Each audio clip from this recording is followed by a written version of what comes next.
Imagine knowing exactly what your students are learning and exactly which steps you need to take next. Join us in Down with the Reading Quiz to craft meaningful and productive formative assessments that move away from gotcha moments of basic recall and toward assessing what your students actually can do. In this 30-minute free masterclass, we'll share 3 powerful assessment keys that work for any novel at any time of the year. Head to shop.bravenewteaching.com/masterclass to sign up, and we'll also send you a free workbook to keep track of all your notes. Once again, that's shop.bravenewteaching.com/masterclass to nail formative assessments forever. Well, hello, and welcome back to Brave New Teaching, and welcome to a brand new episode. I know that it actually hasn't been that long since we had a new episode, but it's been a minute since Amanda and I got to record together. Hi. I know. Hey, buddy. It's so good to see you. It's so good to see you, and it's so good to be back and create new things for our listeners and our community. I'm excited. I know we've been in, seriously, I want you all to know that we practice what we preach. We backwards plan this podcast. Oh yeah, baby. Backwards plan everything in the classroom. And we have been it's just nice to kind of be recording around the same time that this is coming out, because I feel just more connected, because we have episodes scheduled out, you guys, until August at this point. Well, okay, when you're in the classroom and you've done all this planning, and I'm the queen of this. I do all of this planning, backwards planning. It's great. It's all curriculum rehab, doing all the things. It's all the great and the best practices. Oh my gosh. And then I get to the day before or the day of something, and I realize, oh, I never actually made the thing. Oh, right. Because it all exists in your head. Yeah. It all exists in my head, and the slide is there. It's created. Whatever the content is and the lesson is made for the kids, but they're manipulative. And then I have to go, take out a sheet of paper and fold it into fourths, and figure out, oh my God, I was so close. Okay, should we give a couple little hints to people about what's coming? Okay, yes. So part of the reason that this is a little bit more of a timely recording session, friends, is because we've had some plans in the works, and now we get to start telling you about them. Oh my gosh, I'm so excited. It's going to be a really fun summer, okay? So I just want you all to think about some of the most nostalgic parts of summer, right? What are some of your most nostalgic parts of summer, Amanda? You know what? Really? I can remember I was a swimmer.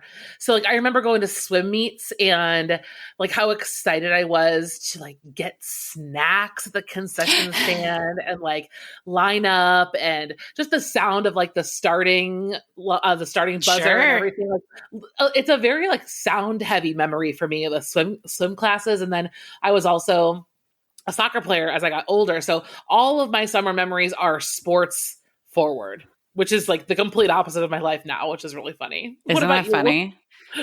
So summer is definitely from a young age is when I would read a lot during the summer. I would read a lot during the summer. I went to camps. I loved a good day camp. And there was a Girl Scout day camp that my mom was the leader for our troops. And my sister and I were in different troops, and we would always go to day camp at the local lake. And that is some of my most fond memories. That's why I talk about s'mores so much. I love a good s'more. I'll make it on the stove if I have to, but I just love summer. I love time. I love being able to take just kind of a different focus on things. Mm-hmm. And that feeling of summer and big change during the summer has never gone away, because hello, I went into education, right? So some of our other adult friends are I don't have that anymore. And I'm I will literally always have that. And but even if our other adult friends don't have it, what the other thing that comes to mind for summer, even that's not my childhood nostalgia, is just time with people. I feel summer, at least from being from the Midwest, summer creates more time to be together. We have more daylight, we have better weather, the rooftops are open, all kinds of stuff like that. And I think people come out together. As someone who gets really, even when I was in the classroom, very kind of, I don't know, buried in school. Yeah. I feel everyone really tries hard to make time for each other in the summer to make up for Right. You can come out of hibernation. Yes. Yes. Well, okay. And literally. So, friends, we have got some fun summer plans coming at you from Brave New Teaching. It's got gathering people, like Amanda was talking about. Yeah. It's got really any weather that you have, like any and all of the weathers can be involved here. It's got books, like I was talking about. It's got just slowing down and doing the things that you want to do. And we are pumped. Go, Amanda, go. I can't believe I'm about to say this, but we had the chance to sit down with some authors that we completely and totally adore. And I think we're going to wait to tell you who they were until next week. Like next week, I really think we should do a whole episode where we kind of walk you all through the books, the people, and like what to expect, and like kind of lay it all out for you in like a full episode, because we need to prepare you all the way to be ready for camp. But we sat down with some people that we truly and completely admire. And really our mission was to kind of wrap our heads even better around culturally responsive teaching, right? And equitable practices. And so we have this kind of beautiful combination of fiction books and authors and professional development books and authors that we have sat with, digested, and we are going to be sharing not only interviews with those authors, but also our takeaway and debrief conversations around practically what to do with what you just learned, what to do with the books we were just exposed to, and how to move forward knowing better and doing better. So it is just, I'm so excited. Yes. And among all of that, we are going to call it Camp BNT. It is going to be an online place for us all to gather, to discuss the interviews, to discuss the books, to even have Q&As with the authors when they are available. Like we've got some live things in the works. We've got some special perks for our happy hour members. We are very excited. Like Amanda said, I think it's a good idea. Yes, let's do a full-blown tell everybody what's coming so we can kind of prepare and get ourselves ready and order the books and do all of the things, because it is all summer long. Take it at your own pace. And we are so excited. And to participate in Camp BNT is going to be completely free of charge. Yay! Yes. Okay. I think we've talked more about camp than we intended to. And we should probably jump into our actual episode. What do you think, Amanda? Well, I just also realized if you go to bravenewteaching.com/camp. Oh, right. Yes. You're actually going to see the headshots of our people. You want a sneak peek? Head to bravenewteaching.com/camp. And we are about to dive in to another episode in our diverse authors series. And my gosh, we've not recorded a diverse authors episode in a minute. And today we are talking about our AAPI diverse authors, and we are very excited. I am excited about the 3 books that I'm going to be sharing. Amanda has got like 27 titles that she's going to share, something like that. She's an overachiever. But first, we're gonna cue the music.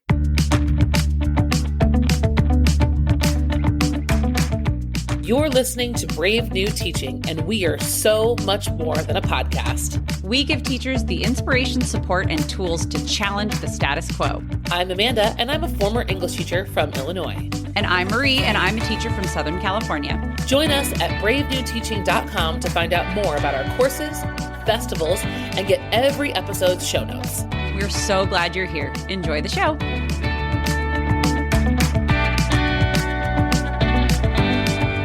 Okay, friends. So if we backtrack, we rewind a couple of years. Who did we start our diverse authors with? Hispanic Heritage Month, baby. Hispanic Heritage Month. Yes. And I remember talking about Mexican God. I'm sorry, friends. As we're recording, I've had a very long week at school. It is a Friday evening. And so like, if I'm stumbling over my words, it's because I'm really tired. I'm teaching in April. So like, need I say more? You know what I mean? And it's just getting hot and kids are getting weird and flirty energy and they're just so weird.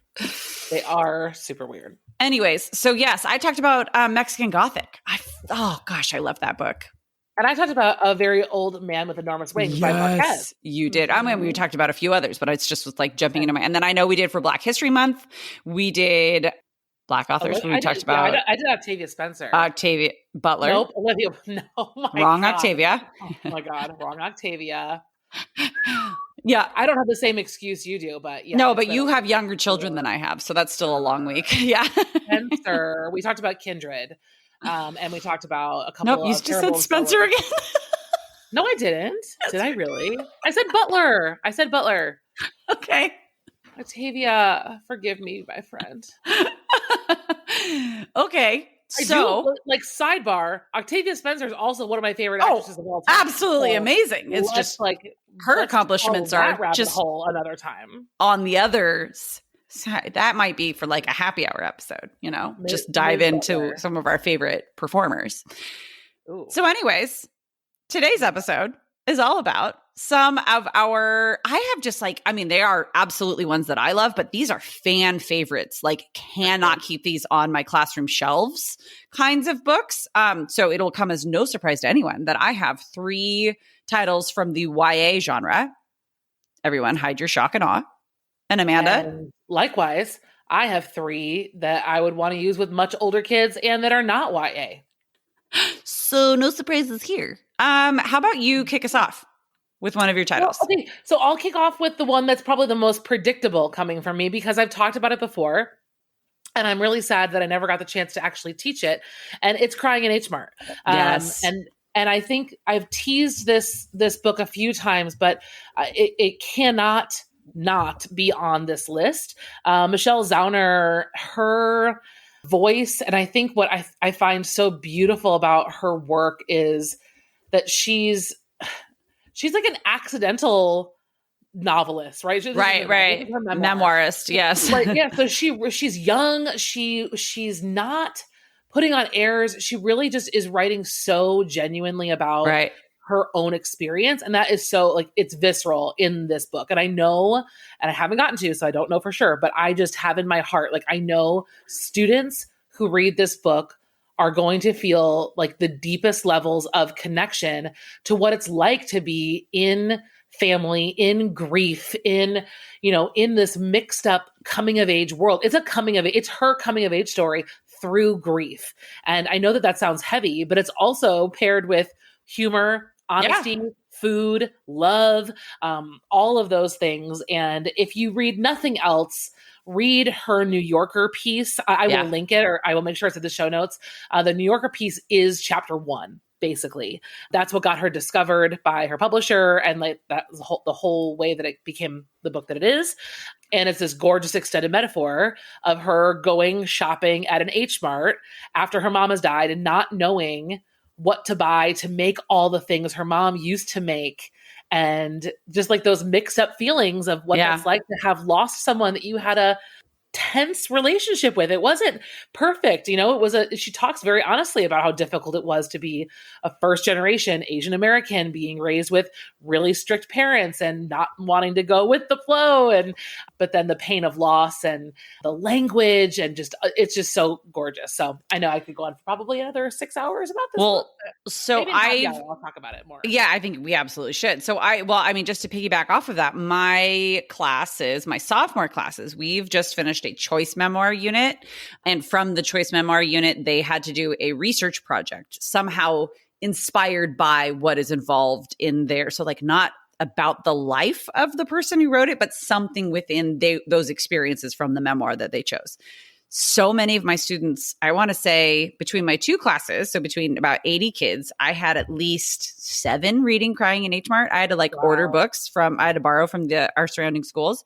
They absolutely loved it. Like every single one. Every single kid. That makes me feel good. Loved it. Another one that I just realized I should have put on my list is a memoir. So I'll just start with my first one. That's going to be kind of off the cuff here. Another one that students absolutely loved was a graphic memoir, like graphic novel memoir. What are those called? Graphic memoir? I don't know. I don't know like the right way to say it, but They Called Us Enemy by George Takei. Oh, wow. I had quite a few. I want to say I had like a good 5 kids read that one. And they read it multiple times because they got through it really fast because it's a graphic novel, but they would read it multiple times and tell me like, oh, and then this time when I read it again, like yesterday, I noticed this in the illustrations. And I was like, oh my gosh. And it was cool because these are sophomores. And so they're learning a lot about World War II like right now in their world history class. And it was just a great pairing. And I had more kids that wanted to read it, but weren't able to get their hands on it. And so that was a really hot commodity in my classroom. And we just did a choice the same way I do choice novel units, except it was very open. Instead of giving finite choices, I just said, it has to be okay with me and it has to be okay with your parents. And that's how we did it. This is very much, I don't remember what episode number it was, but the most recent independent reading series that you and I just did, where I was talking to Jenna Copper. She's the one who kind of like helped me think through this, how to do it. And it was very cool. Oh, that's amazing. Well, okay, then I have another one that you should add to that finite list, because this one is also a memoir. So this one I talked about, I think on my Instagram when I finished it, because I was blown away and loved it. It is a memoir by Simu Liu, and he is the actor from Kim's Convenience. So first of all, if you have not dialed up Netflix and watched Kim's Convenience, you are missing out. That show was the most heartwarming. It's like a grown-up version of Fresh Off the Boat. If you like Fresh Off the Boat, this is a Canadian version, not version, but like the family owns a convenience store. Like in Fresh Off the Boat, they own that restaurant. Like there's a lot of similarities. It's based off of a novel. And Simu Liu plays this, the son. And then he went off and he went to reach his dreams, which was he always wanted to be a Marvel superhero. And guess what? He became the first Asian, like male lead Marvel hero. And do not ask me what the Marvel hero's name is, because I don't know any of them. I don't. The universe of the supers is not a place that I live for anyone. But he talks about it in his book. It's called We Were Dreamers. It's an immigrant superhero origin story. So again, like there's this thread of this coming of age origin story through like childhood to adulthood. And I think that that's another great way of thinking about, we don't have to isolate books by their culture. But when we have an essential question about coming of age or something like that, that's a great place to have memoir. This one was one that I think students would really love. He is hilarious. I was laughing out loud the majority of the book. It is downright painfully honest. I mean, he talks about being abused and neglected by his parents. He talks about talking to his parents about writing the truth about his childhood in this book.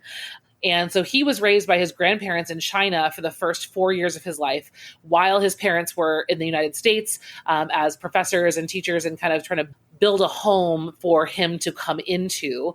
They gave up a lot when they left China to come to the US. And so he actually spends a solid 4 chapters on his parents' story, which is really beautiful. And then he brings himself over into the story, not until chapter 7. Yeah. And then it kind of goes through his, his push and pull and eventually where it led him and how he is so passionate about supporting and representing the AAPI community. He's such a vocal advocate. But it was just really inspiring read and hilarious. Well, and I think that stories, like you were saying, brutally honest and poignant, right? Like our students respond so much to just honesty. I mean, it's especially, they always have. Kids always have. Kids can sniff out a phony in a heartbeat.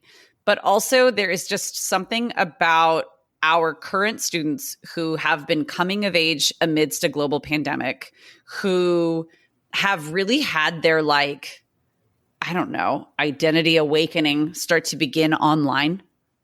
And being able to read the words of somebody else or audiobook, listen to the words of somebody else in an honest way. And then to just really grapple with the fact that this isn't fiction. It's very, you and I talked about it until we were blue in the face for our biography and memoir workshop. It's just very, impactful. And I feel very freeing, even the sad and heavy stuff. The kids that read Crying in H Mart were telling me just reading about the grief. I thought I was going to be more upset and I just felt more seen and connected. Yeah. 100%. 100%. Yeah. And I think this one in particular, if you're looking for the curriculum connection, you've also got this I mean, he mentions and talks about the American dream all the time. Even though a lot of his story actually was in Canada, it's still like there's kind of, he talks about the it's like the North American dream. Yeah. Yes, of what it's going to be, the promise of what it's supposed to be, the reality of what it's like growing up as a first generation child, and what it's like watching his parents do what they had to do to make life happen. It's just a great, I don't know. I feel like the American dream can become such a difficult topic to talk about because kids just want to like say what they want to say because they want to.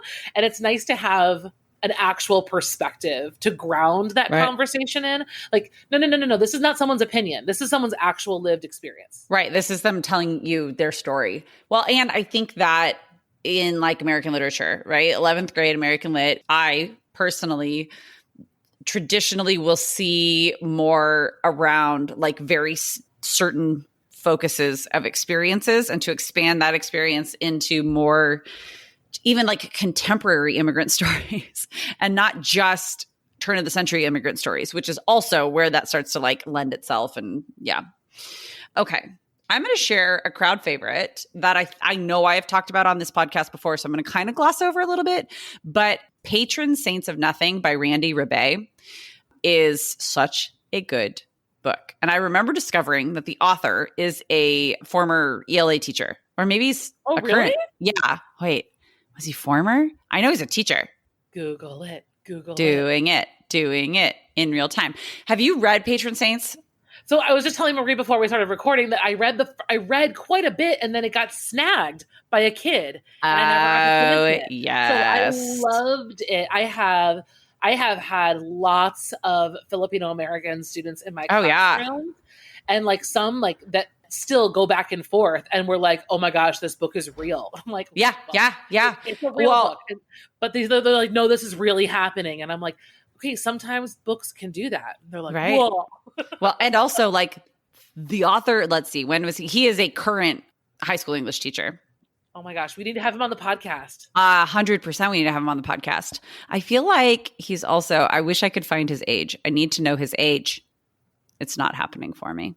Anyways, but he's amazing. He's phenomenal. He's written a few like amazing books, but like, it's just one of those, we talk all the time in my English department at my school with like, we talk about, we need that book that one of us wrote because we need the certain things out of it. And we need the certain things that students are able to do, that quote unquote literary merit aspect, and also have it be an engaging story, and also have it be there for our kids and have them feel seen. And this is that book.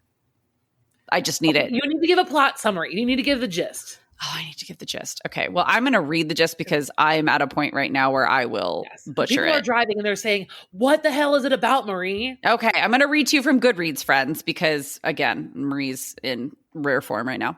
A coming of age story about grief, guilt, and the risks a Filipino-American teenager takes to uncover the truth about his cousin's murder. Jay Reguero plans to spend the last semester of his senior year playing video games before heading to the University of Michigan in the fall. But when he discovers that his Filipino cousin June was murdered as part of President Duterte's war on drugs, and no one in the family wants to talk about what happened, Jay travels to the Philippines to find out the real story. And then it goes on and on and on. Yeah. So he's an American-born kid that travels back to the Philippines and is like having to navigate things. And there's so much caginess, and there's like not war, but like there's like all kinds of things going on. Yeah. I remember reading, I never got to the Philippines. Okay. That's how far I got before somebody snagged it.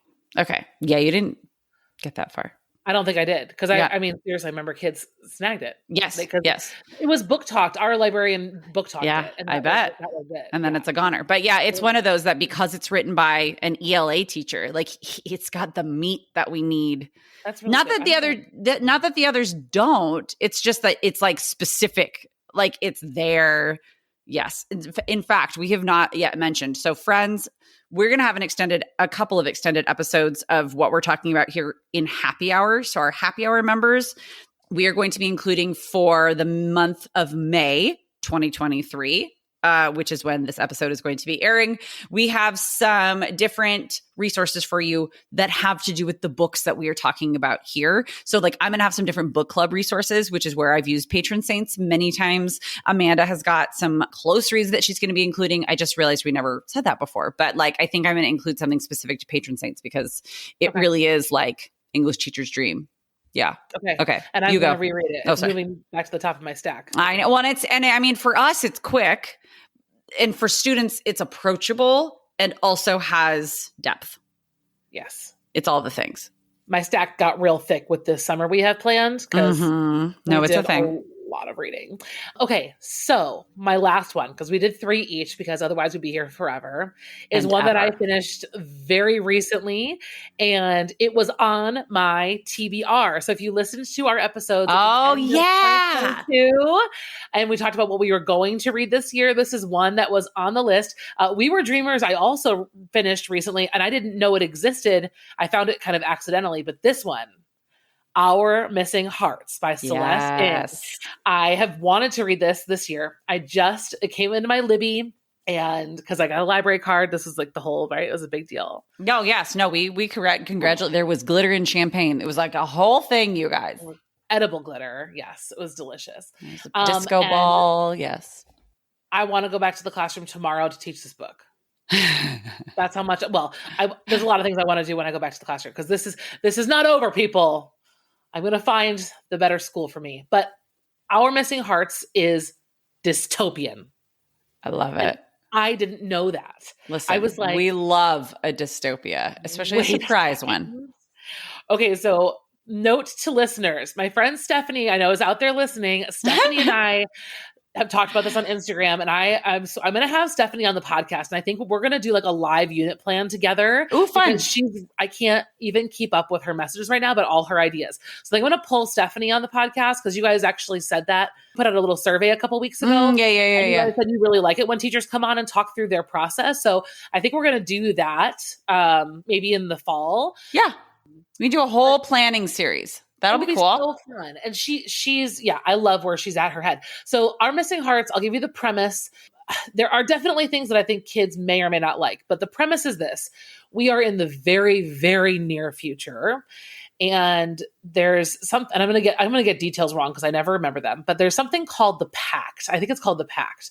And so there was a lot of fallout over a large, widespread disease. Oh God. And there was a lot of tension in the country, a lot of problems in the country. And in order to resolve them, basically we got to a place where we agreed on this pact, right? And pact was like in not so clear terms, a way of saying it's okay to point out the people who make you feel unsafe. And so the target is on the back of Asian Americans.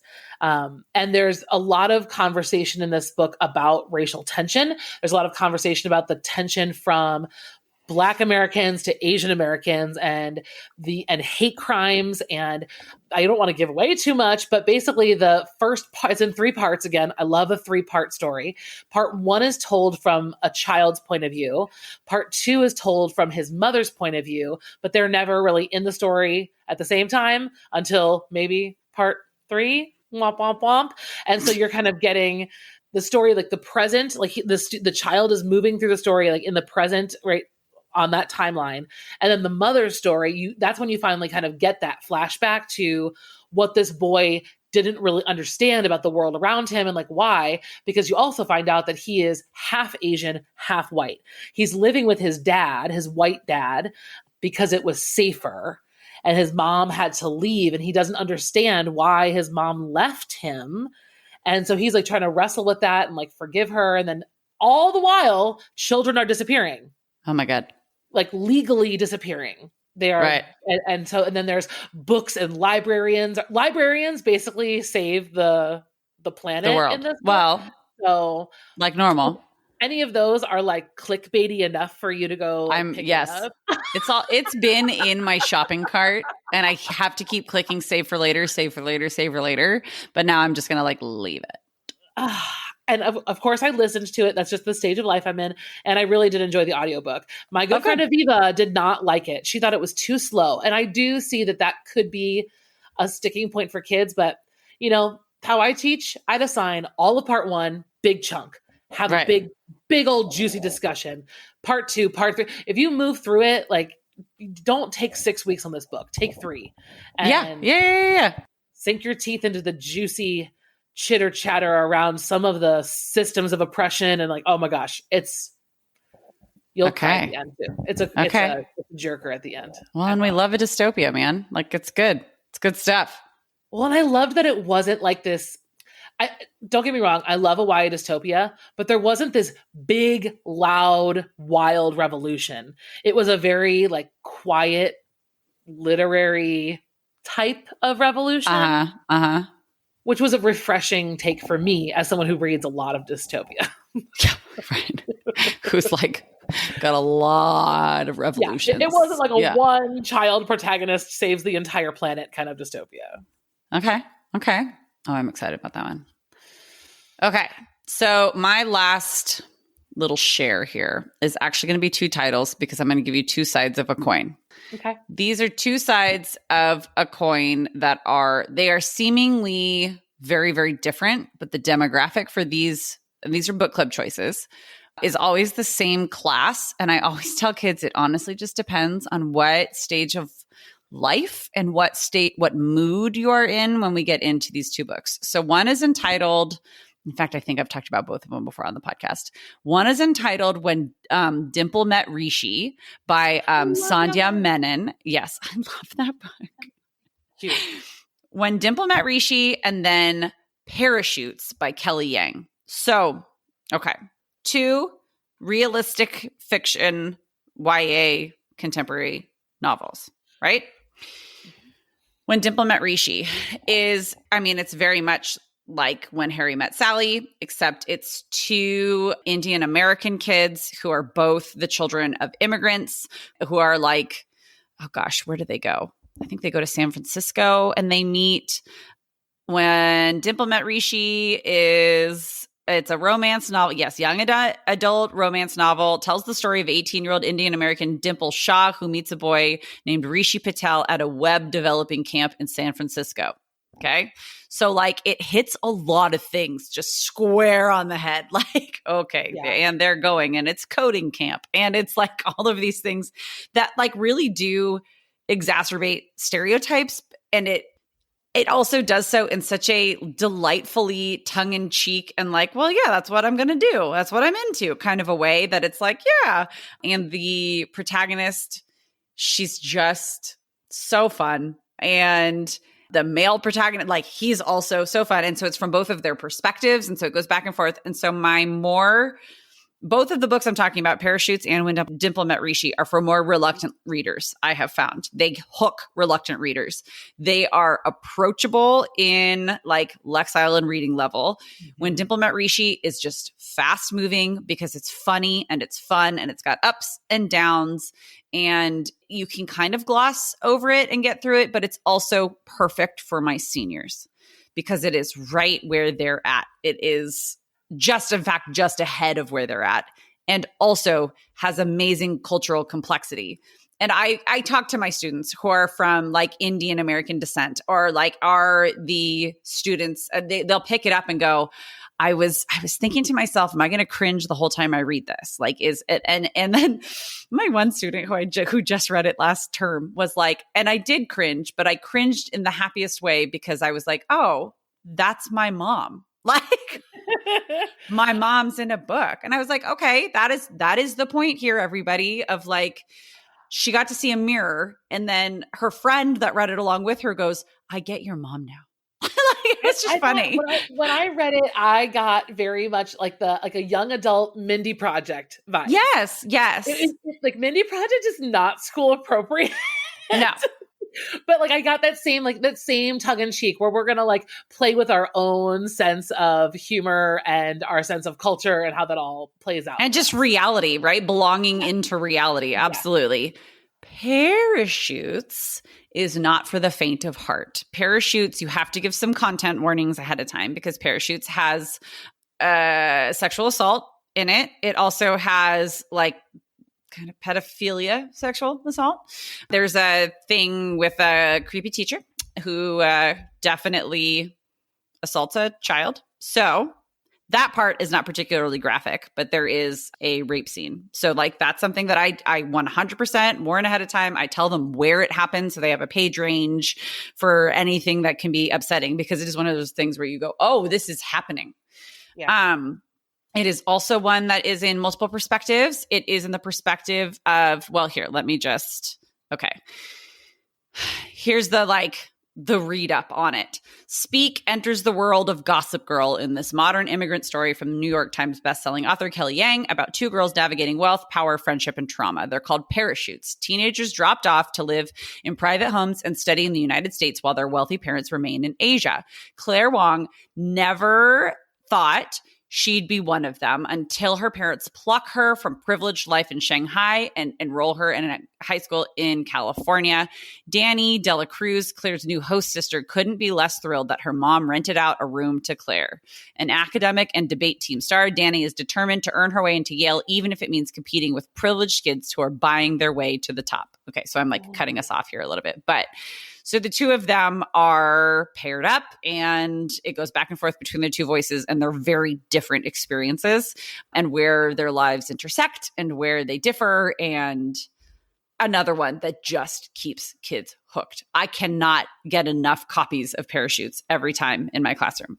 So there you go. Add to cart. Mm-hmm. Let's be a good time to remind everyone that on bookshop.org, you can support your local bookstores. Absolutely. Okay. I'm in. Yeah. I love all this. I am so thankful for our listeners for always asking for more of this kind of stuff. This is exactly what we want to share, what we want to spread. It is a lot of work to teach. It is a lot of work to read extra books and get insight into expanding our own canons. And so I think that episodes like this are super helpful to teachers because we love to read, but oh my gosh, well, and this is the best way to be able to, I don't want to just pick up sometimes, yes, I want to pick up a random book, but it is low odds that I'm going to get something that's just amazing and good without any prior suggestions or anything like that, right? So we want to give you solid recommendations, and we figured, hey, AAPI Heritage Month sounds like a great time to focus on some of the authors from the AAPI community who we absolutely love and our students love. Well, these are very contemporary authors that we looked at today. There are a lot of classical AAPI authors that we didn't touch on today, but maybe that's for another episode. But these are authors that are working right now in our conversations. Marie and I stumble across these books and scenes from these books all the time, just in regular conversation. So, yep, absolutely. Okay, friends, we've gone everywhere from memoir to contemporary YA romance. So we've given you a lot to think about. Like Amanda said, head to the show notes. We will have links to our bookshop.org lists if you would like to support your local bookstores. We know we like to, and get your hands on these titles. Make sure you also head to the show notes and get some more information about Camp BNT. And we have just so many fun things coming your way. And we can't wait to share them with you. So thank you so much for joining us. If you have a moment to leave us a rating and review on iTunes, it helps other people find our community and find the podcast. And until we meet again, we hope you have a wonderful week at school, and we will see you next time. Bye. Bye.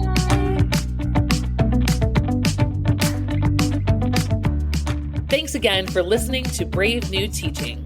We'd love to keep the conversation going over on Instagram. And while you're there, check out the links in our bio for the most up-to-date events going on in the Brave New Teaching community. Thanks for being here, and have a great week at school.